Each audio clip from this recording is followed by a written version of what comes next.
ನಮಸ್ಕಾರ ಸೋನಿ 9 ನ್ಯೂಸ್ಗೆ ಸ್ವಾಗತ. ನಾನು ಪ್ರಭಾವತಿ. ಮೊದಲಿಗೆ ಮುಖ್ಯಾಂಶಗಳು. ಡಾಕ್ಟರ್ ಡಿ ವೀರೇಂದ್ರ ಹೆಗಡೆ ಅವರು ಹಾಗೂ ಮಾತುಶ್ರೀ ಹೇಮಾವತಿ ಅವರ ವತಿಯಿಂದ ತಾಲೂಕಾ ಮಟ್ಟದ ಮಹಿಳಾ ವಿಚಾರಗೋಷ್ಠಿ ಹಾಗೂ ವಿಶ್ವ ಗ್ರಾಹಕರ ಹಕ್ಕುಗಳ ದಿನಾಚರಣೆ ಕಾರ್ಯಕ್ರಮ ಹಮ್ಮಿಕೊಳ್ಳಲಾಯಿತು.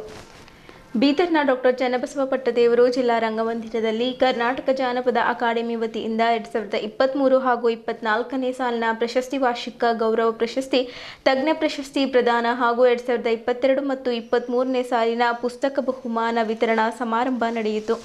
ಕರ್ನಾಟಕ ರಾಜ್ಯ ಪರಿಶಿಷ್ಟ ಜಾತಿಗಳ ಒಳ ಮೀಸಲಾತಿ ಬಲಗೈ ಪಂಗಡಗಳ ಒಕ್ಕೂಟದ ಪದಾಧಿಕಾರಿಗಳು ಬೀದರ್ನಲ್ಲಿ ಬೆಂಗಳೂರು ಚಲೋ ಕಾರ್ಯಕ್ರಮದ ಕರಪತ್ರ ಬಿಡುಗಡೆಗೊಳಿಸಿದರು.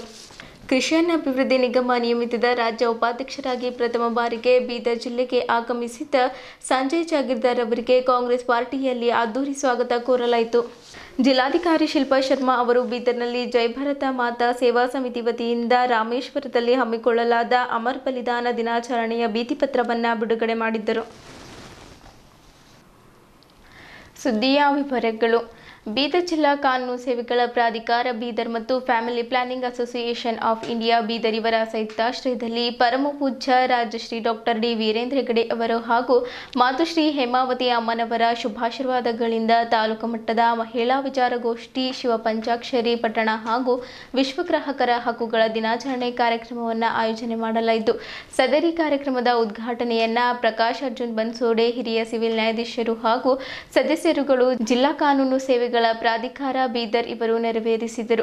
ಯೋಜನೆಯ ಮೂಲಕ ಸ್ವಸಹಾಯ ಸಂಘಗಳನ್ನು ರಚನೆ ಮಾಡಿ ಸಂಘಗಳ ನಿರ್ವಹಣೆಯ ಬಗ್ಗೆ ಸದಸ್ಯರಿಗೆ ಮಾಹಿತಿ ನೀಡಿ ಸಂಘಗಳಿಗೆ ಬ್ಯಾಂಕ್ ಆಫ್ ಬರೋಡಾ ಬ್ಯಾಂಕಿನಿಂದ ಅತಿ ಹೆಚ್ಚು ಬಡ್ಡಿ ದರದಲ್ಲಿ ಸಾಲ ಸೌಲಭ್ಯಗಳನ್ನು ನೀಡುತ್ತಿದೆ ಎಂದು ತಿಳಿಸಿದ್ದರು. ದುರ್ಬಲ ವರ್ಗದ ಮಹಿಳೆಯರು ಕುಟುಂಬ ನಿರ್ವಹಣೆ, ಹಣಕಾಸು ವ್ಯವಹಾರ ಜ್ಞಾನ, ಮಕ್ಕಳ ಶಿಕ್ಷಣ, ಪೌಷ್ಟಿಕ ಆಹಾರ, ಸ್ವ ಉದ್ಯೋಗ, ನಾಗರಿಕ ಸೌಲಭ್ಯಗಳ ಬಳಕೆ ಮುಂತಾದ ಗುರಿಗಳನ್ನಿಟ್ಟುಕೊಂಡು ಯೋಜನೆಯನ್ನ ಪ್ರಾರಂಭಿಸಿದ ಮಹಿಳಾ ಜ್ಞಾನ ವಿಕಾಸ ಕಾರ್ಯಕ್ರಮವು ಶ್ರೀಮತಿ ಹೇಮಾವತಿ ಹೆಗಡೆ ಅವರು ಅಧ್ಯಕ್ಷತೆಯಲ್ಲಿ ಇಂದು ಜನಪ್ರಿಯ ಕಾರ್ಯಕ್ರಮವಾಗಿ ಬೆಳೆದು ಬಂದಿದೆ ಎಂದು ತಿಳಿಸಿದ್ದರು. ಸಭೆಯ ಅಧ್ಯಕ್ಷತೆಯನ್ನು ವಿರೂಪಾಕ್ಷಿ ಜಿಲ್ಲಾ ಜನಜಾಗೃತಿ ವೇದಿಕೆ ಬೀದರ್ ಇವರು ವಹಿಸಿಕೊಂಡಿದ್ದರು. ಮುಖ್ಯ ಅತಿಥಿಗಳಾಗಿ ಪ್ರವೀಣ್ ಕುಮಾರ್, ಜಿಲ್ಲಾ ನಿರ್ದೇಶಕರು, ಶ್ರೀ ಕ್ಷೇತ್ರ ಧರ್ಮಸ್ಥಳ ಗ್ರಾಮಾಭಿವೃದ್ಧಿ ಯೋಜನೆ ಬಿಸಿ ಟ್ರಸ್ಟ್ ಬೀದರ್, ಸೋಮಶೇಖರ್ ಬಿರಾದರ್ ಜಿಲ್ಲಾಧ್ಯಕ್ಷರು, ಸರ್ಕಾರಿ ನೌಕರರ ಸಂಘ ಬೀದರ್, ಮಲ್ಲಿಕಾರ್ಜುನ್ ಪಾಟೀಲ್ ಅಧ್ಯಕ್ಷರು, ಶ್ರೀಮತಿ ಪ್ರತಿಭಾ ಜಾಮ ಮಾಜಿ ಸಿಂಡಿಕೇಟ್ ಸದಸ್ಯರು, ಕಲಬುರಗಿ ವಿಶ್ವವಿದ್ಯಾಲಯ, ಶ್ರೀಮತಿ ಮಂಗಲ ಭಾಗವತ್ ಸದಸ್ಯರು, ಜಿಲ್ಲಾ ಜನಜಾಗೃತಿ ವೇದಿಕೆ ಬೀದರ್ ಇವರು ಉಪಸ್ಥಿತರಿದ್ದರು. ಸಂಸ್ಥೆಯ ಜಿಲ್ಲಾ ನಿರ್ದೇಶಕರಾದ ಪ್ರವೀಣ್ ಕುಮಾರ್ ಅವರು ಪ್ರಾಸ್ತಾವಿಕವಾಗಿ ಮಾತನಾಡಿ, ಪೂಜ್ಯ ಡಾಕ್ಟರ್ ಡಿ ವೀರೇಂದ್ರ ಹೆಗಡೆಯವರ ಮಾರ್ಗದರ್ಶನದಲ್ಲಿ ಶ್ರೀ ಕ್ಷೇತ್ರ ಧರ್ಮಸ್ಥಳ ಗ್ರಾಮೀಣಾಭಿವೃದ್ಧಿ ಯೋಜನೆಯ ಬ್ಯಾಂಕಿನ ಬಿಸಿಯಾಗಿ ಕಾರ್ಯನಿರ್ವಹಿಸುತ್ತಿದೆ. ಯೋಜನೆಯ ಮೂಲಕ ಸ್ವಸಹಾಯ ಸಂಘಗಳನ್ನು ರಚನೆ ಮಾಡಿ ಸಂಘಗಳ ನಿರ್ವಹಣೆಯ ಬಗ್ಗೆ ಸದಸ್ಯರಿಗೆ ಮಾಹಿತಿ ನೀಡಿ ಸಂಘಗಳಿಗೆ ಬ್ಯಾಂಕ್ ಆಫ್ ಬರೋಡಾ ಬ್ಯಾಂಕಿನಿಂದ ಅತಿ ಕಡಿಮೆ ಬಡ್ಡಿ ದರದಲ್ಲಿ ಸಾಲ ಸೌಲಭ್ಯಗಳನ್ನು ನೀಡುತ್ತಿದೆ ಎಂದು ತಿಳಿಸಿದ್ದರು. ದುರ್ಬಲ ವರ್ಗದ ಮಹಿಳೆಯರಲ್ಲಿ ಕುಟುಂಬ ನಿರ್ವಹಣೆ, ಹಣಕಾಸು ವ್ಯವಹಾರ ಜ್ಞಾನ, ಮಕ್ಕಳ ಶಿಕ್ಷಣ, ಪೌಷ್ಟಿಕ ಆಹಾರ, ಸ್ವಉದ್ಯೋಗ, ನಾಗರಿಕ ಸೌಲಭ್ಯಗಳ ಬಳಕೆ ಮುಂತಾದ ಗುರಿಯನ್ನಿರಿಸಿಕೊಂಡು ಯೋಜನೆಯು ಪ್ರಾರಂಭಿಸಿದ ಮಹಿಳಾ ಜ್ಞಾನ ವಿಕಾಸ ಕಾರ್ಯಕ್ರಮವು ಶ್ರೀಮತಿ ಹೇಮಾವತಿ ಬಿ ಹೆಗಡೆ ಅವರ ಅಧ್ಯಕ್ಷತೆಯಲ್ಲಿ ಇಂದು ಜನಪ್ರಿಯ ಕಾರ್ಯಕ್ರಮವಾಗಿ ಬೆಳೆದು ಬಂದಿದೆ ಎಂದು ತಿಳಿಸಿದ್ದರು. ಕಾರ್ಯಕ್ರಮದ ವಿಚಾರಗೋಷ್ಠಿಯಲ್ಲಿ ಮಹಿಳಾಪುರ ಕಾನೂನಿನ ಬಗ್ಗೆ ಪ್ರಕಾಶ್ ಅರ್ಜುನ್ ಬನ್ಸೋಡೆ, ಹಿರಿಯ ಸಿವಿಲ್ ನ್ಯಾಯಾಧೀಶರು ಹಾಗೂ ಸದಸ್ಯ ಕಾರ್ಯದರ್ಶಿಗಳು, ಜಿಲ್ಲಾ ಕಾನೂನು ಸೇವೆಗಳ ಪ್ರಾಧಿಕಾರ ಬೀದರ್ ಇವರು ಮಾತನಾಡಿ, ಶ್ರೀ ಧರ್ಮಸ್ಥಳ ಸಂಸ್ಥೆಯ ಮೂಲಕ ಹಲವಾರು ಸಮಾಜಮುಖಿ ಕಾರ್ಯಕ್ರಮಗಳನ್ನು ಮಾಡುತ್ತಿದ್ದಾರೆ. ಮಹಿಳೆಯರಿಗೆ ಪೋಕ್ಸಿ ಕಾಯ್ದೆ ಅಡಿಯಲ್ಲಿ ಬಾಲಕಿಯರಿಗೆ ಆಗುವ ಕಿರುಕುಳ ಸೌಲಭ್ಯ ಕುರಿತು ಮಾತನಾಡಿ, ಬಾಲ್ಯ ವಿವಾಹದಿಂದ ಆಗುವ ದೈಹಿಕ ದುಷ್ಪರಿಣಾಮಗಳಿಗೆ ಮತ್ತು ಬಾಲ್ಯ ವಿವಾಹದಲ್ಲಿ ಭಾಗಿಯಾದವರಿಗೆ ಯಾವೆಲ್ಲ ಶಿಕ್ಷೆಗಳು ಇದೆ ಎಂದು ಮಾತನಾಡಿ, ವರದಕ್ಷಿಣೆ, ಕಿರುಕುಳ ಮತ್ತು ಪಿತ್ರಾರ್ಜಿತ ಆಸ್ತಿಯಲ್ಲಿ ಹೆಣ್ಣು ಮಕ್ಕಳಿಗೆ ಸಿಗುವ ಪಾಲುಗಳ ಬಗ್ಗೆ ತಿಳಿಸಿದ್ದರು. ಕಾರ್ಯಕ್ರಮದ ವಿಶೇಷ ಉಪನ್ಯಾಸಕರಾಗಿ ಉಪಸ್ಥಿತರಿರುವ ಡಾಕ್ಟರ್ ಆರ್ತಿ ರಘು, ಸ್ತ್ರೀ ರೋಗ ತಜ್ಞರು ಬೀದರ್ ಇವರು ಮಾತನಾಡಿ, ಹೆಣ್ಣು ಮಕ್ಕಳು ಆರೋಗ್ಯದ ಬಗ್ಗೆ ಮತ್ತು ಜೀವನ ಶೈಲಿಯ ಬಗ್ಗೆ ಹಾಗೂ ಉತ್ತಮ ಪೌಷ್ಟಿಕ ಆಹಾರ ಸೇವೆಯ ಬಗ್ಗೆ ಮಾಹಿತಿ ನೀಡಿ ಶ್ಲಾಘನೀಯ ವ್ಯಕ್ತಪಡಿಸಿದ್ದರು. ಈ ಕಾರ್ಯಕ್ರಮದಲ್ಲಿ 14 ಮಹಿಳಾ ಸಾಧಕರಿಗೆ ಗೌರವಿಸಲಾಯಿತು ಹಾಗೂ ಸದರಿ ಕಾರ್ಯಕ್ರಮದ ನಿರೂಪಣೆಯನ್ನ ಮೇಲ್ವಿಚಾರಕರಾದ ಶಿಲ್ಪಾ ಸ್ವಾಗತವನ್ನ, ಯೋಜನಾಧಿಕಾರಿ ಬೀದರ್ ಧನ್ಯವಾದವನ್ನ ಬೀದರ್ ಗ್ರಾಮಾಂತರ ಯೋಜನಾಧಿಕಾರಿಗಳು ನೀಡಿದ್ದರು. ಜ್ಞಾನ ವಿಕಾಸ ಕೇಂದ್ರದ ಎಲ್ಲ ಸದಸ್ಯರು, ಒಕ್ಕೂಟದ ಅಧ್ಯಕ್ಷರು, ಸ್ವಸಹಾಯ ಸಂಘದ ಸದಸ್ಯರು, ಬೀದರ್ ಮತ್ತು ಬೀದರ್ ಗ್ರಾಮಾಂತರ ತಾಲೂಕಿನ ಎಲ್ಲ ಕಾರ್ಯಕರ್ತರು ಭಾಗವಹಿಸಿದ್ದರು. ಜಾನಪದ ಕಲೆ ಅತಿ ಪ್ರಾಚೀನವಾದದ್ದು. ಮಾನವನ ಸಂಸ್ಕೃತಿ ಪರಂಪರೆಯೊಂದಿಗೆ ಹಾಸುಹೊಕ್ಕಾಗಿದೆ. ಜಾನಪದ ಕಲೆಯನ್ನು ಉಳಿಸಿ ಬೆಳೆಸಬೇಕಾದದ್ದು ಎಲ್ಲರ ಜವಾಬ್ದಾರಿಯಾಗಿದೆ ಎಂದು ಅರಣ್ಯ ಪರಿಸರ ಮತ್ತು ಜೀವಿಶಾಸ್ತ್ರ ಹಾಗೂ ಬೀದರ್ ಜಿಲ್ಲಾ ಉಸ್ತುವಾರಿ ಸಚಿವರಾದ ಈಶ್ವರ್ ಖಂಡ್ರೆ ತಿಳಿಸಿದ್ದರು. ಕರ್ನಾಟಕ ಜಾನಪದ ಅಕಾಡೆಮಿ ರಂಗಮಂದಿರದಲ್ಲಿಂದು ಹಮ್ಮಿಕೊಂಡಿದ್ದ 2023-24ನೇ ಸಾಲಿನ ಗೌರವ ಪ್ರಶಸ್ತಿ, ತಜ್ಞ ಪ್ರಶಸ್ತಿ ಪ್ರದಾನ ಹಾಗೂ ಪುಸ್ತಕ ಬಹುಮಾನ ವಿತರಣಾ ಸಮಾರಂಭ ಬೆಂಗಳೂರಿನಿಂದ ನೇರವಾಗಿ ವಿತರಣಾ ಸಮಾರಂಭದಲ್ಲಿ ಮೊಬೈಲ್ ಮುಖಾಂತರ ಸಂದೇಶ ನೀಡಿದ್ದರು. ಕರ್ನಾಟಕವು ಜಾನಪದದ ತವರಾಗಿದೆ. ಎಲ್ಲ ಕಲೆ, ಸಾಹಿತ್ಯ, ಸಂಸ್ಕೃತಿ, ಪರಂಪರೆಯ ತಾಯಿ ಬೇರು ಜಾನಪದ. ಮನುಷ್ಯನ ಎಲ್ಲ ಹಂತಗಳಲ್ಲಿ ಜನಮಾನಸದಲ್ಲಿ ಜಾನಪದ ಹಾಸುಹೊಕ್ಕಾಗಿದೆ. ಮನುಷ್ಯ ಆಧುನಿಕತೆಗೆ ಎಷ್ಟು ಒಗ್ಗಿಕೊಂಡಿದ್ದಾನೆಯೋ ಜಾನಪದ ಅತಿ ಮಹತ್ವದ ಕ್ಷೇತ್ರವಾಗಿದೆ. ಯಾವುದೇ ಜಾತಿ, ಮತ, ಧರ್ಮಕ್ಕೆ ಸೀಮಿತವಾಗದೆ ಜಾನಪದವು ಈಗಲೂ ಉಳಿದುಕೊಂಡಿದ್ದು ಮಾನವೀಯ ಮೌಲ್ಯಗಳನ್ನು ಬೆಳೆಸುವುದರಲ್ಲಿ ಮಹತ್ವದ ಪಾತ್ರ ವಹಿಸಿಕೊಂಡಿದೆ. ಕಲ್ಯಾಣ ಕರ್ನಾಟಕದ ಎಲ್ಲ ಜಾನಪದ ಸಾಹಿತಿ ಕಲಾವಿದರ ಕಾರ್ಯಕ್ರಮಕ್ಕೆ KKRDBಯಿಂದ ಅನುದಾನ ನೀಡುವುದಾಗಿ ತಿಳಿಸಿದ್ದರು. ಜಿಲ್ಲಾಧಿಕಾರಿಗಳಾದ ಶಿಲ್ಪಾ ಶರ್ಮಾ ಅವರು ಒಣಕೆಯ ಮೂಲಕ ಭತ್ತ ಕುಟ್ಟುವುದರ ಮೂಲಕ ಕಾರ್ಯಕ್ರಮಕ್ಕೆ ಚಾಲನೆ ನೀಡಿದ್ದರು. ಜನಪದವು ಪ್ರೀತಿಯ ಆಯುಧ, ನೈತಿಕತೆಯ ಕಣಜ, ನೈತಿಕತೆಯ ಜೀವಾಳ ಈ ಜನಪದದ ಸ್ಪರ್ಶ, ಅದರ ವಿವೇಕ ಎಲ್ಲರಲ್ಲಿಯೂ ಬರಬೇಕಿದೆ ಎಂದು ಕರ್ನಾಟಕ ಜಾನಪದ ಅಕಾಡೆಮಿಯ ಅಧ್ಯಕ್ಷ ಗೊಲ್ಲಹಳ್ಳಿ ಶಿವಪ್ರಸಾದ್ ಅಭಿಪ್ರಾಯ ವ್ಯಕ್ತಪಡಿಸಿದರು. ಅವರು ಡಾಕ್ಟರ್ ಚನ್ನಬಸವ ಪಟ್ಟದೇವರು ಜಿಲ್ಲಾ ರಂಗಮಂದಿರದಲ್ಲಿ ಜಾನಪದ ಅಕಾಡೆಮಿಯಿಂದ 2023 ಹಾಗೂ 24ನೇ ಸಾಲಿನ ಪ್ರಶಸ್ತಿ, ವಾರ್ಷಿಕ ಗೌರವ ಪ್ರಶಸ್ತಿ, ತಜ್ಞ ಪ್ರಶಸ್ತಿ ಪ್ರದಾನ ಹಾಗೂ 2022 ಮತ್ತು 23ನೇ ಸಾಲಿನ ಪುಸ್ತಕ ಬಹುಮಾನ ವಿತರಣಾ ಸಮಾರಂಭದಲ್ಲಿ ಮಾತನಾಡಿ, ಅಮ್ಮನ ಲಾಲಿ ಹಾಡಿನಿಂದ ಜೋಗುಳ ಪದದಿಂದ ಆರಂಭವಾದ ಜನಪದ ವಿಕಾಸ ಮಣ್ಣಿನ ಮುಚ್ಚುವವರೆಗೂ ತನಕ ಅನೇಕ ಪ್ರಕಾರಗಳಲ್ಲಿ, ಮಜಲುಗಳಲ್ಲಿ, ಅವತಾರಗಳಲ್ಲಿ ನೆಲ ಸಾಂಸ್ಕೃತಿಕತೆಯನ್ನು ಗಟ್ಟಿಗೊಳಿಸುವ ಪದವಾಗಿದೆ ಎಂದು ತಿಳಿಸಿದ್ದರು. ಕರೆಕುಂಟಿ, ಕಲ್ಯಾಣ, ಹೊಲಗದ್ದೆ, ಊರು, ಕೇರಿ, ಕಾಳು ಕಣಜ, ಗಿಡಮರ, ಹಳ್ಳಿ ಬಳ್ಳಿ ಎಂಬ ಕವನಕಿರಿ ಇಂದಿನ ದಿನ ಇಲ್ಲವಾಗಿದೆ. ಇದಕ್ಕೆ ನಮ್ಮ ಜನಪದರು ಹೇಳುವ ಮನಸದ ಲೋಕ ಎಂಬ ಮಾಯಲೋಕಕ್ಕೆ ಅಪ್ಪಿಕೊಳ್ಳುವಂತಹ ಪ್ರಕ್ರಿಯೆಯಲ್ಲಿ ತೊಡಗಿಸಿಕೊಂಡಿದ್ದಾರೆ ಎಂದು ಬೇಸರ ವ್ಯಕ್ತಪಡಿಸಿದ್ದರು. ಚಿಕ್ಕಪ್ಪ ಚಿಕ್ಕಮ್ಮ, ಅತ್ತೆ ಸೊಸೆ, ತಂದೆ ತಾಯಿ, ಅಣ್ಣ ತಮ್ಮ ಎಂಬ ಮಾತುಗಳಿಗೂ ಬರದಿರುವಂತಹ ಈ ಕಾಲಘಟ್ಟದಲ್ಲಿ ಮಾಯಾಲೋಕದಲ್ಲಿ ಸಂಬಂಧಗಳನ್ನು, ನಿತ್ಯ ಸತ್ಯಗಳನ್ನು ಮಾರುದೂರದಲ್ಲಿಟ್ಟಿದ್ದೇವೆ. ಮತ್ತೆ ಕಲಿಯಬೇಕಾದ ಅನಿವಾರ್ಯವಿದೆ. ಸಾಂಸ್ಕೃತಿಕ ಚಿಂತಕರು ಭಾರ ಹೊತ್ತು ಇದನ್ನು ಬಹಿರಂಗಗೊಳಿಸಬೇಕಾಗಿದೆ. ಜನಪದವನ್ನು ವಿಸ್ತರಿಸದೆ ಹೋದಲ್ಲಿ ಸತ್ಯಗಳ ಸುಳಿವೇ ಇರೋಲ್ಲ, ವಾಸ್ತವಗಳಿಗೆ ಜಾಗವೇ ಇರೋಲ್ಲ ಎಂದರು.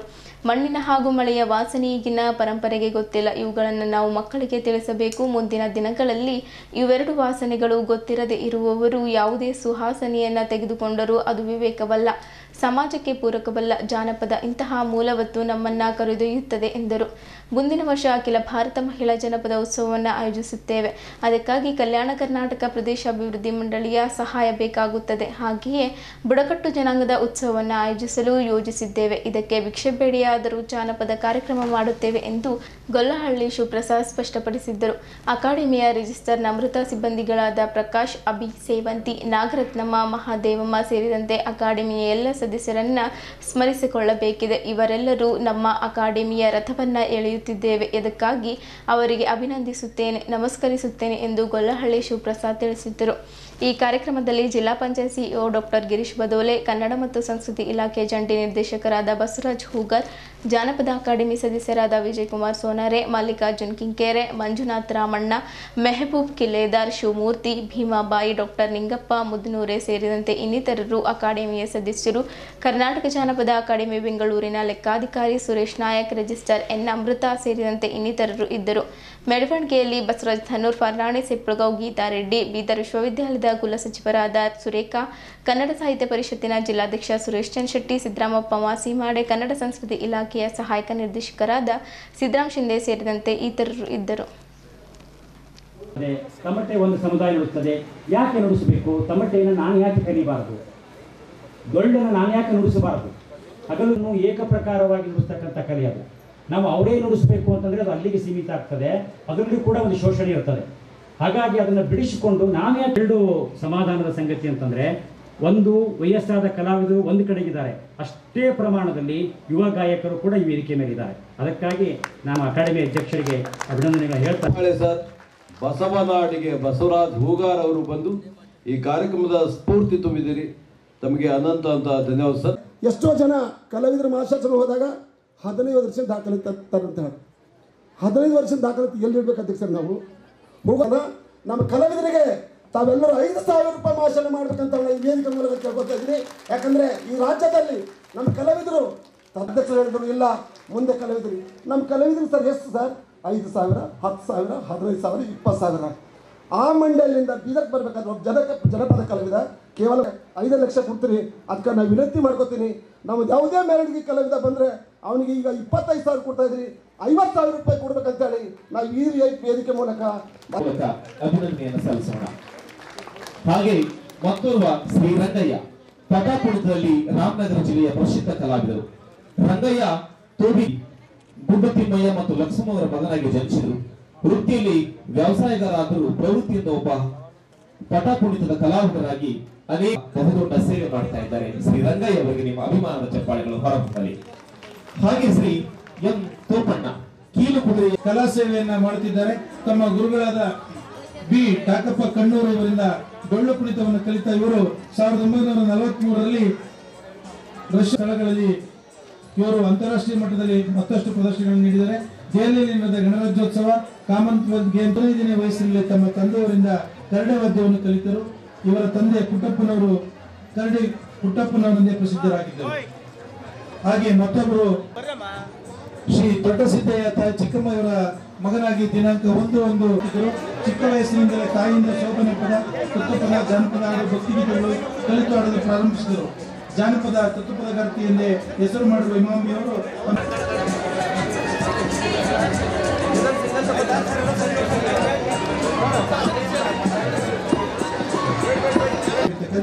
ಮಂಜುನಾಥ್ ಬೇವಿನಕಟ್ಟೆ ಅವರು ಬಂದು ಪ್ರಶಸ್ತಿಯನ್ನು ಸ್ವೀಕರಿಸಬೇಕು ಅಂತ ಹೇಳಿ ಮನವಿ ಮಾಡ್ತಾ ಇದ್ದೇನೆ.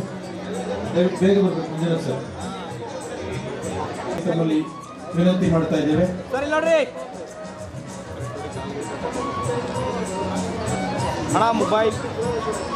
ಪುರಸ್ಕಾರ ಪಟ್ಟಿಯನ್ನು ಓದ್ತಾ ಇದ್ದಾರೆ. ದಯಮಾಡಿ ಎಲ್ಲ ಕಲಾವಿದರು ಆಗಮಿಸಬೇಕಾಗಿ ಕೇಳ್ಕೊಡ್ತೇನೆ. ಶ್ರೀ ರಂಗಪ್ಪ ಮಾ ಕರಡಿ. ಈ ಜಾನಪದ ಕಲೆಗಳು ಇವುಗಳು ಕೂಡ ಬೀದಿಯಲ್ಲೇ ಇವೆ, ಇನ್ನೂ ಜಗಲಿಗೆ ಬಂದಿಲ್ಲ. ಹೌದು, ಬೀದಿಯಲ್ಲೇ ಕಲೆ ಹುಟ್ಟುತ್ತದೆ, ಬೀದಿಯೇ ನಮಗೆ ಶ್ರೇಷ್ಠ. ಆದರೆ ಇವತ್ತಿಗೂ ಕೂಡ ನಾವು ಅನೇಕ ಜನಪದ ಕಲಾ ಪ್ರಕಾರಗಳನ್ನು ಬೀದಿಯಲ್ಲಿಯೇ ಕುಣಿಸ್ತಾ ಇದ್ದೀವಿ. ಎಷ್ಟೋ ಸಾರಿ ನಮ್ಮ ಅನೇಕ ಉತ್ಸವಗಳಲ್ಲಿ ಕನ್ನಡ ಸಂಸ್ಕೃತಿ ಇಲಾಖೆಯವರಾಗಿ ನಾವು ಕೂಡ ಅಸಹಾಯಕರಾಗಿ ಬಿಡ್ತೇವೆ. ವೇದಿಕೆ ಮೇಲೆ ಭಾಳ ದೊಡ್ಡ ವೇದಿಕೆಯ ಕಾರ್ಯಕ್ರಮಗಳಲ್ಲಿ ಅವರು ನಾನು ಒಂದು 5 ನಿಮಿಷ ಕುಣಿತೀನಿ, ಅಲ್ಲಿ ನಾನು 5 ನಿಮಿಷ ನುಡಿಸ್ತೀನಿ ಅಂದರೆ ಅವರಿಗೆ ಅವಕಾಶ ಕೊಡದೇ ಇರತಕ್ಕಂಥ ಅಸಹಾಯಕತೆಯೊಳಗೆ ನಾವು ಇದ್ದೀವಿ.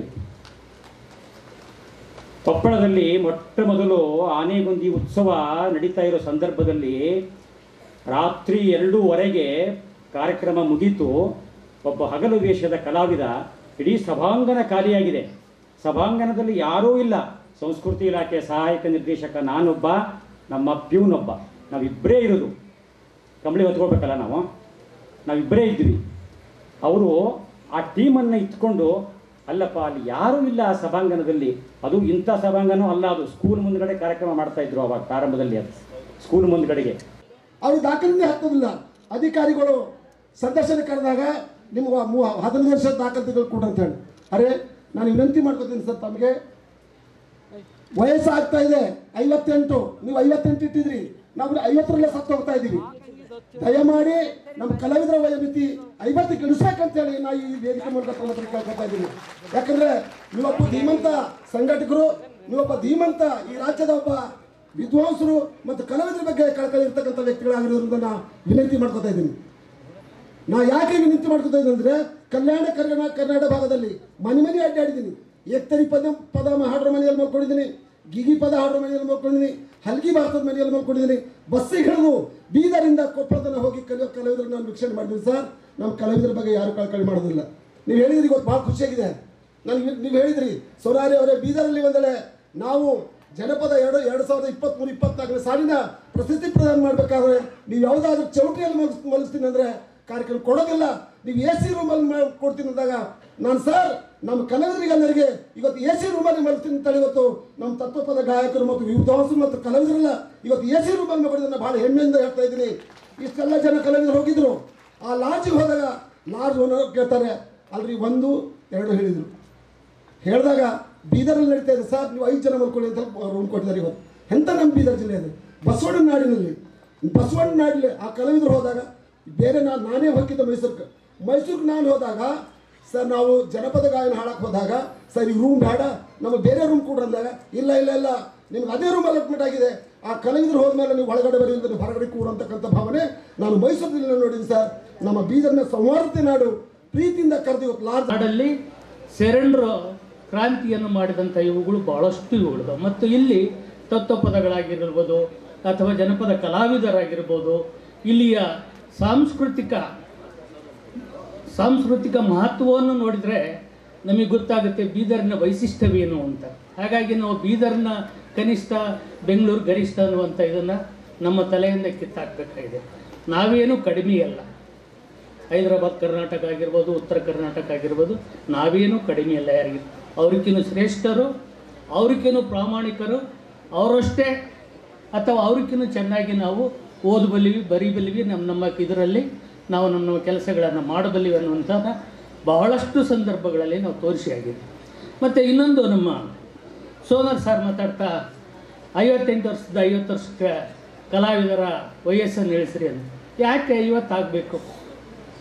ಕ್ರಿಕೆಟ್ ಆಡೋರಿಗೋ ಅಥವಾ ಇನ್ಯಾವುದೋ ಕ್ರೀಡೆಗಳನ್ನು ಆಡೋರಿಗೆ 30 ವರ್ಷಕ್ಕೆ ಅವನಿಗೆ ಎಲ್ಲ ಅವಕಾಶಗಳನ್ನು ಕೊಟ್ಟು ಪ್ರಶಸ್ತಿಗಳನ್ನು ಕೊಟ್ಟು ಅವನಿಗೆ ಮಾಸಾಸನ ಇನ್ನೇನೋ ಅವನ್ನೆಲ್ಲ ಕೊಡ್ತಿರ್ಬೇಕಾದ್ರೆ ಬೈ ಬರ್ತ್ ನಮ್ಮ ಜನಪದ ಕಲಾವಿದರು ತಮ್ಮ ಮನೆಯಲ್ಲಿ ಯಾವುದೇ ಗುರುವಿನ ಇದು ಇಲ್ಲದೇ ತಮ್ಮ ತಂದೆ ತಾಯಿಗಳು ಅಥವಾ ಅವರ ಕುಟುಂಬದವ್ರು ಮಾಡ್ತಿರುವಂಥ ಕಲೆಯನ್ನು ಕಲ್ತ್ಕೊಂಡ್ಬಂದಿರ್ತಾರೆ. 30 ವರ್ಷಕ್ಕೆ ಕೊಟ್ಟರೆ ಏನು ಕಡಿಮೆ ಆಗಲ್ಲ. ಯಾಕಂದರೆ ಬೇರೆ ಯಾರ್ಯಾರಿಗೇನೋ ಕೊಡಬೇಕಾದ್ರೆ 30 ವರ್ಷಕ್ಕೆ ಕೊಟ್ಟರೆ ತಪ್ಪೇನೂ ಇಲ್ಲ. ಮತ್ತು ಈ ಅಕಾಡೆಮಿಗಳು ಅಥವಾ ಸರ್ಕಾರಗಳು ಕೇಳುವಂತಹ ಇವೇನು 30 ವರ್ಷ ಸರ್ವಿಸ್ ಆಗಿರಬೇಕು ಅಥವಾ ಇವನು ದಾಖಲೆಗಳನ್ನು ಕೊಡಿ, ಇದನ್ನು ಕೊಡಿ. ದಾಖಲೆಗಳು ಬೇಕಾ ಒಬ್ಬ ಕಲಾವಿದನಿಗೆ ಅವನ ಕಲೆಯನ್ನು ಪ್ರದರ್ಶನ ಮಾಡುವಂಥ ಸಂದರ್ಭದಲ್ಲಿ 4 ಜನ ನೋಡಿ ಅದನ್ನ ಸರ್ಟಿಫಿಕೇಟ್ ಚೆನ್ನಾಗಿ ಆಡ್ತಾನೆ ಅಂದ್ರೆ ಆಗುತ್ತೆ. ಹಾಗಾಗಿ ಸರ್ಕಾರದ ಲೆವೆಲಲ್ಲಿ ಈ ದಾಖಲೆಗಳಂತ ಏನಿದೆಯೋ ಇವುಗಳನ್ನು ತೆಗೆಸಲಿಕ್ಕೆ ನಮ್ಮ ಅಧ್ಯಕ್ಷರು ಪ್ರಯತ್ನ ಪಟ್ಟರೆ ಖಂಡಿತ ಆಗುತ್ತೆ. ಯಾಕಂದರೆ ಅಧ್ಯಕ್ಷರಿಗೆ ಭಾಳ ದೊಡ್ಡ ಶಕ್ತಿ ಇದೆ. ಒಳ ಮೀಸಲಾತಿ ಸಂಬಂಧಿಸಿದಂತೆ ಆಕ್ಷೇಪಣೆ ಸಲ್ಲಿಸಲು ಮಾರ್ಚ್ 23ರಂದು ಹಮ್ಮಿಕೊಂಡಿರುವ ಬೆಂಗಳೂರು ಚಲೋ ಕಾರ್ಯಕ್ರಮದ ಕರಪತ್ರವನ್ನು ಕರ್ನಾಟಕ ರಾಜ್ಯ ಪರಿಶಿಷ್ಟ ಜಾತಿಗಳ ಒಳ ಮೀಸಲಾತಿ ಬಲಗೈ ಪಂಗಡಗಳ ಒಕ್ಕೂಟದ ಪದಾಧಿಕಾರಿಗಳು ನಗರದ ಡಾಕ್ಟರ್ BR ಅಂಬೇಡ್ಕರ್ ವೃತ್ತದಲ್ಲಿ ಬಿಡುಗಡೆಗೊಳಿಸಿದರು. ಒಕ್ಕೂಟದ ಅಧ್ಯಕ್ಷ ಅನಿಲ್ ಕುಮಾರ್ ಬೆಲ್ದರ್ ಮಾತನಾಡಿ, ಒಳ ಮೀಸಲಾತಿಯು 1% ಮೀಸಲಿಗೆ ಸಂಬಂಧಿಸಿದ ಬಲಗೈ ಸಮುದಾಯದಲ್ಲಿ ಗೊಂದಲ ಉಂಟಾಗಿದೆ. ಆದ ಕಾರಣ ಒಳ ಮೀಸಲಾತಿಗೆ ಸಂಬಂಧಿಸಿದ ಸರ್ಕಾರ ರಚಿಸಿರುವ ಆಯೋಗದ ಅಧ್ಯಕ್ಷ ನಿವೃತ್ತ ನ್ಯಾಯಮೂರ್ತಿ HN ನಾಗಮೋಹನ್ ದಾಸ್ ಅವರನ್ನ ಭೇಟಿ ಮಾಡಿ ಮನವಿ ಸಲ್ಲಿಸಿ ನ್ಯಾಯಾಲಯಕ್ಕೆ ಒತ್ತಿಸಲಾಗುವುದು. ಇದಕ್ಕಾಗಿ ಜಿಲ್ಲೆಯಿಂದ 200 ಮುಖಂಡರು ಬೆಂಗಳೂರು ಚಲೋ ಕಾರ್ಯಕ್ರಮದಲ್ಲಿ ಭಾಗವಹಿಸಿದ್ದಾರೆ ಎಂದು ಹೇಳಿದರು.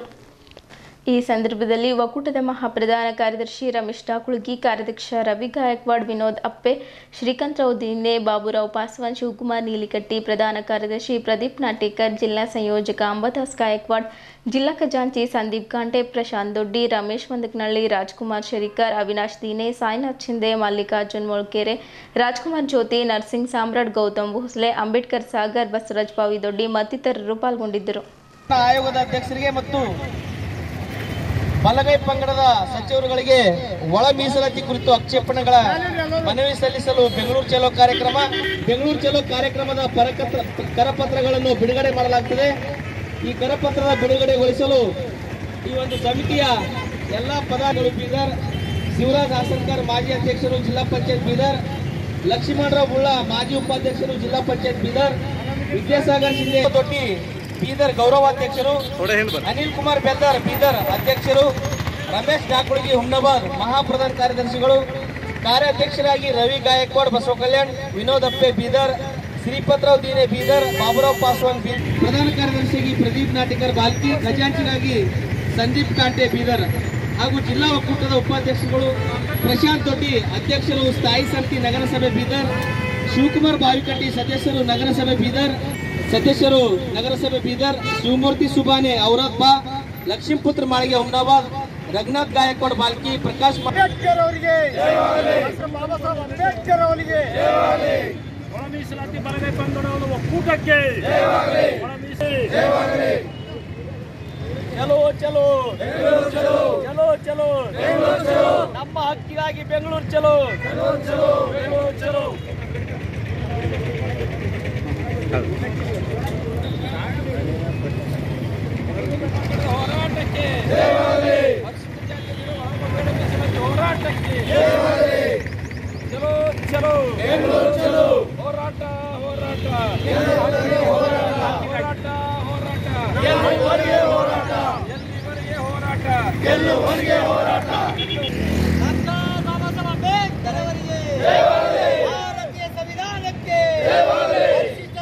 डॉक्टर बाबा साहब अम्बेडकर ಅವರಿಗೆ बोलो रे बोलो जय भीम बोलो जोर से बोलो जय भीम बोलो आवाज से बोलो जय भीम बोलो आगे वाले बोलो जय भीम बोलो भारतीय संविधान चलो चलो चलो चलो ಬಲಗೈ ಸಮುದಾಯ ಮಹಾ ಒಕ್ಕೂಟಕ್ಕೆ ಬಲಗೈ ಸಮುದಾಯ ಒಳಪಂಗಡ ಮಹಾ ಒಕ್ಕೂಟಕ್ಕೆ ಮಾನ್ಯರೇ ಪ್ರಕಾಶ್ ಆಯೋಗದ ಒಳ ಮೀಸಲಾತಿ ಕುರಿತು ರಾಜ್ಯದಲ್ಲಿ ಸುಪ್ರೀಂ ಕೋರ್ಟಿನ ತೀರ್ಪಿನಂತೆ ಈ ಒಂದು ಗೊಂದಲದ ವಾತಾವರಣ ನಿರ್ಮಾಣ ಮಾಡಿ ನಮ್ಮ ಸಮುದಾಯಗಳ ಮಧ್ಯದಲ್ಲಿ ಒಡಕನ್ನು ಉಂಟು ಮಾಡತಕ್ಕಂತಹ ಈ ಒಂದು ಸದಾಶಿವ ಆಯೋಗದಲ್ಲಿ ಅಂಕಿಅಂಶಗಳ ಕೊರತೆಯನ್ನು ಹೇಗೆ ಈ ಹಿಂದಿನ BJP ಸರ್ಕಾರವನ್ನು ಈ ಬಲಗೈ ಸಮುದಾಯದ ಜನಸಂಖ್ಯೆಯನ್ನು ಕಮ್ಮಿ ತೋರಿಸಿ ನಮ್ಮ ಮೇಲೆ ಏನು ನಿರಂತರವಾಗಿ ಏನು ಅನ್ಯಾಯ ಮಾಡಬೇಕು ಅಂತ ಒಳಸಂಚು ರೂಪಿಸತಕ್ಕಂತಹ ಈ ಆಯೋಗದ ಏನು ನಡೀತಾ ಇದೆ ಇದನ್ನೆಲ್ಲ ಅರ್ಥ ಮಾಡಿಕೊಂಡು ಇದನ್ನು ಸಂಪೂರ್ಣವಾಗಿ ಸ್ಟಡಿ ಮಾಡಿ ನಮ್ಮ ಎಲ್ಲ ರಾಜ್ಯ ಮಟ್ಟದ ಮುಖಂಡರುಗಳ ನೇತೃತ್ವದಲ್ಲಿ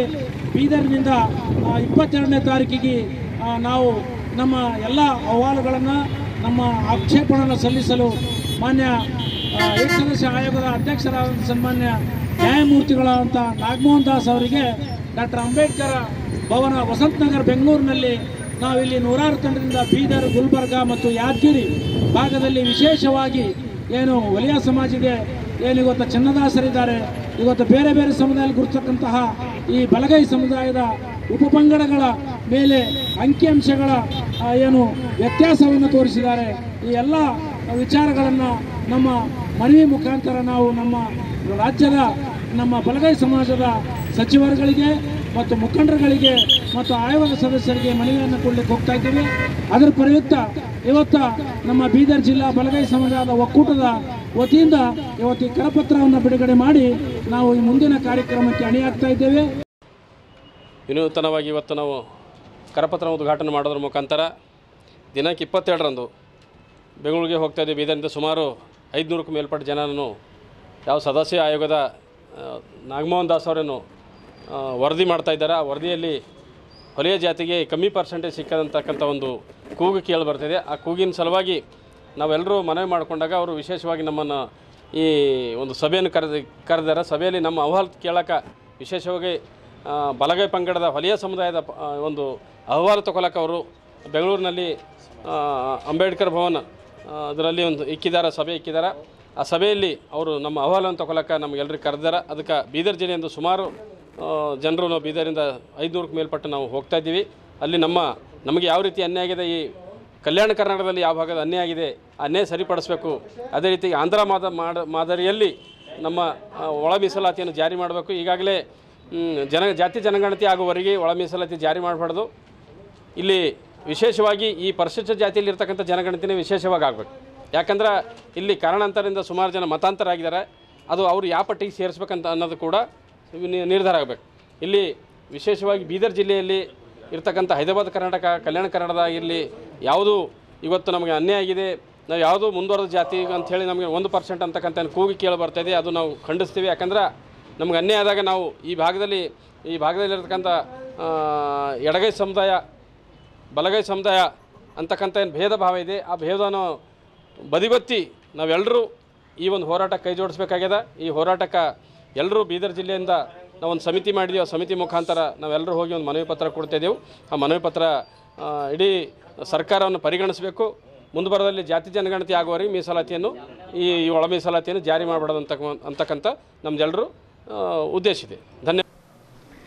ಬೀದರ್ ಪಾಸ್ಟರ್ ಅಸೋಸಿಯೇಷನ್ ವತಿಯಿಂದ ಕರ್ನಾಟಕ ಸರ್ಕಾರದ ಕ್ರಿಶ್ಚಿಯನ್ ಅಭಿವೃದ್ಧಿ ನಿಗಮ ನಿಯಮಿತ ರಾಜ್ಯ ಉಪಾಧ್ಯಕ್ಷರಾಗಿ ಪ್ರಥಮ ಬಾರಿಗೆ ಬೀದರ್ ಜಿಲ್ಲೆಗೆ ಆಗಮಿಸಿದ ಸಂಜಯ್ ಜಾಗೀರ್ದಾರ್ ಅವರಿಗೆ ಅದ್ದೂರಿ ಸ್ವಾಗತವನ್ನು ಅಭಿಮಾನಿ ಬಳಗದಿಂದ ಕೋರಲಾಯಿತು. ಶಹಾಪುರ್ ಗೇಟ್ನಿಂದ ಕಾಂಗ್ರೆಸ್ ಪಾರ್ಟಿ ಜಿಲ್ಲಾ ಕಚೇರಿಯವರೆಗೆ ಬೃಹತ್ ಮೆರವಣಿಗೆ ಮಾಡುವ ಮೂಲಕ ಆಗಮಿಸಿದ್ದರು. ಹಲವು ವ್ರತಗಳಿಂದ ಹಾದು ಬಸವೇಶ್ವರ ವ್ರತ, ಭಗತ್ ಸಿಂಗ್ ವ್ರತ, ಅಂಬೇಡ್ಕರ್ ವ್ರತ, ಶಿವಾಜಿ ವ್ರತ, ಹರಳೆಯ ವ್ರತಕ್ಕೆ ಮಾಲಾರ್ಪಣೆ ಮಾಡಿ ಪಟಾಕಿ ಸಿಡಿಸಿ ಹಲ್ಗೆ ತಾಳಕ್ಕೆ ಕುಣಿದು ಕುಪ್ಪಳಿಸಿದ್ದರು. ನಂತರ ಕಾಂಗ್ರೆಸ್ ಕಚೇರಿಯಲ್ಲಿ ಗ್ಯಾರಂಟಿ ಯೋಜನೆಯ ಅಧ್ಯಕ್ಷರಾದ ಅಮೃತರಾವ್ ಚಿಮ್ಕೋಡೆ ಅವರು ಶಾಲು ಹೊದಿಸಿ ಹೂಮಾಲೆ ಹಾಕಿ ಸಿಹಿ ಹಂಚಿ ಶುಭ ಕೋರಿದ್ದರು.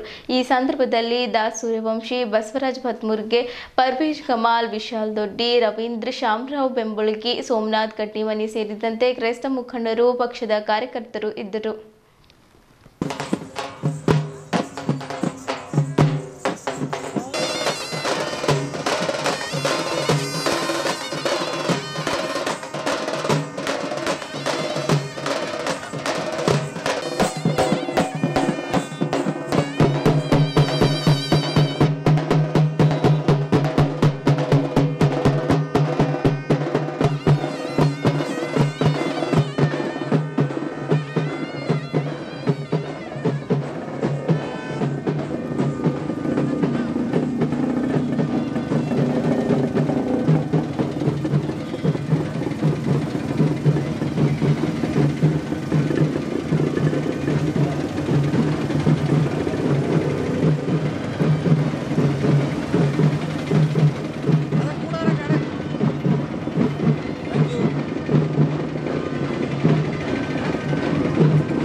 आप सबको आदाब।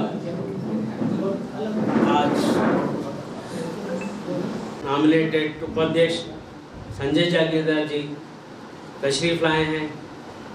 मैं उन्हें हुकूमत कर्नाटक कॉरपोरेशन का रियासती वाइस चेयरमैन नामजद होने पर अपने दिल की गहराइयों से, पार्टी की जानिब से और मैं अपनी जानिब से, ये मेरे लिए खासकर बहुत खुशी की बात है कि संजय जागीरदार साहब 2000 में उनकी बॉडी में जनरल सेक्रेटरी के तौर पर काम किया हूँ। उसके बाद फिर वो बीदर ज़िला का हमारा सफ़र है, जो बहुत पार्टी के लिए हम लोग जो है बहुत मेहनत किए हैं, संघर्ष किए हैं।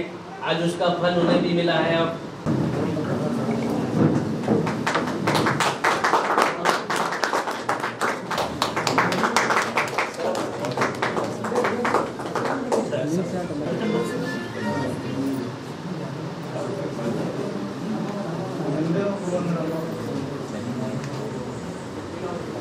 ಯುವ ಮುಖಂಡರು ಅದೇ ರೀತಿ ಬಸವರಾಜ್ ಮಾತೃಮಂಗಿ ಅವರು ವೆಟರ್ನರಿ ಯೂನಿವರ್ಸಿಟಿಯ ಸದಸ್ಯರು ಅವರು ಕೂಡ ಸಂಜಯ್ ಜಾಗೀರದಾರ್ ಸಾಹೇಬರಿಗೆ ಸನ್ಮಾನ ಮಾಡಬೇಕಂತ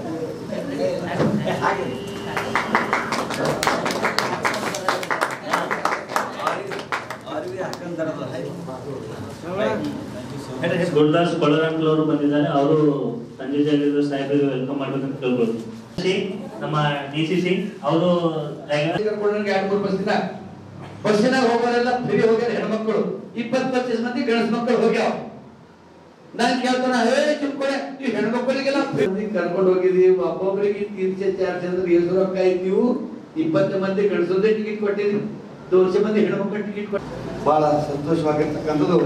ಈಶ್ವರ್ ಖಂಡ್ರೆ ಬೀದರ್ನ ಉಸ್ತುವಾರಿ ಸಚಿವರು, ಅರಣ್ಯ ಸಚಿವರು ಅವರು ಬಹಳ ಒಂದು ಮುತುವರ್ಜಿ ವಹಿಸಿ, ಜೊತೆಗೆ ರಹೀಂ ಖಾನ್ ಸಹಕಾರದ ಮೇರೆಗೆ ಶಾಸಕರು, ಜೊತೆಗೆ ಜಾರ್ಜ್ ಫರ್ನಾಂಡಿಸ್ ಸಾಹೇಬರು ಇಲ್ಲಿ ಬಂದಾಗೆ ಒಂದು ಲಕ್ಷಣ ಗೊತ್ತಾಗಿತ್ತು.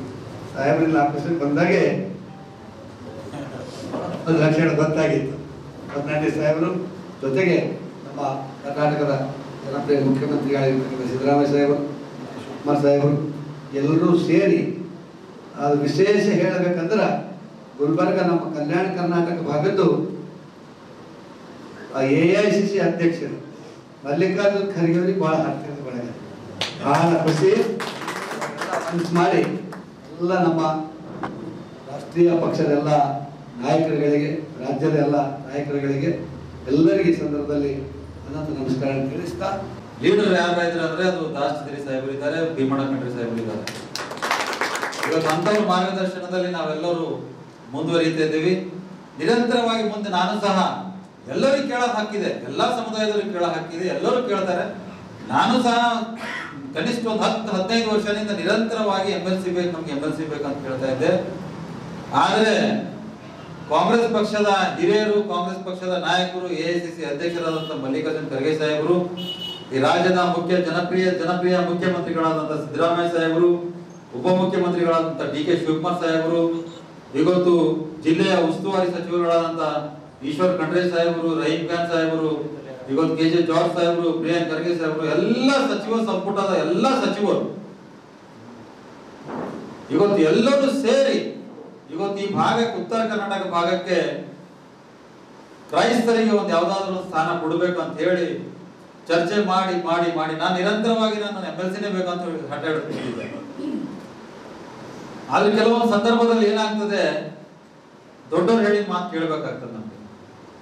ಇವತ್ತು ಸನ್ಮಾನ್ಯ ಖರ್ಗೆ ಸಾಹೇಬರು, KJ ಜಾರ್ಜ್ ಸಾಹೇಬರು, ಈಶ್ವರ್ ಸಾಹೇಬರು ಎಲ್ಲರೂ ಕರೆದು ನನಗೆ ನೀನು ಇದೊಂದು ಸರ್ತಿ ಇದೊಂದು ಸ್ಟೆಪ್ ಮಾಡು, ದೇವರು ನಿನಗೆ ಒಳ್ಳೆ ಅವಕಾಶ ಮಾಡಿಕೊಟ್ಟಿದ್ದಾನೆ, ನಿನ್ನ ಸಮುದಾಯಕ್ಕೆ ನೀನು ಸೇವೆ ಮಾಡುವಂತ ಕೆಲಸ ನಾವು ನಿನಗೆ ಕೊಡ್ತಾ ಇದ್ದೀವಿ. ಅದಕ್ಕೆ ಸಿದ್ದರಾಮಯ್ಯ ಸಾಹೇಬರು 250 ಕೋಟಿ ರೂಪಾಯಿ ಮೊನ್ನೆ ಬಜೆಟ್ ನಾಗ ಇಟ್ಟಿದ್ದಾರೆ.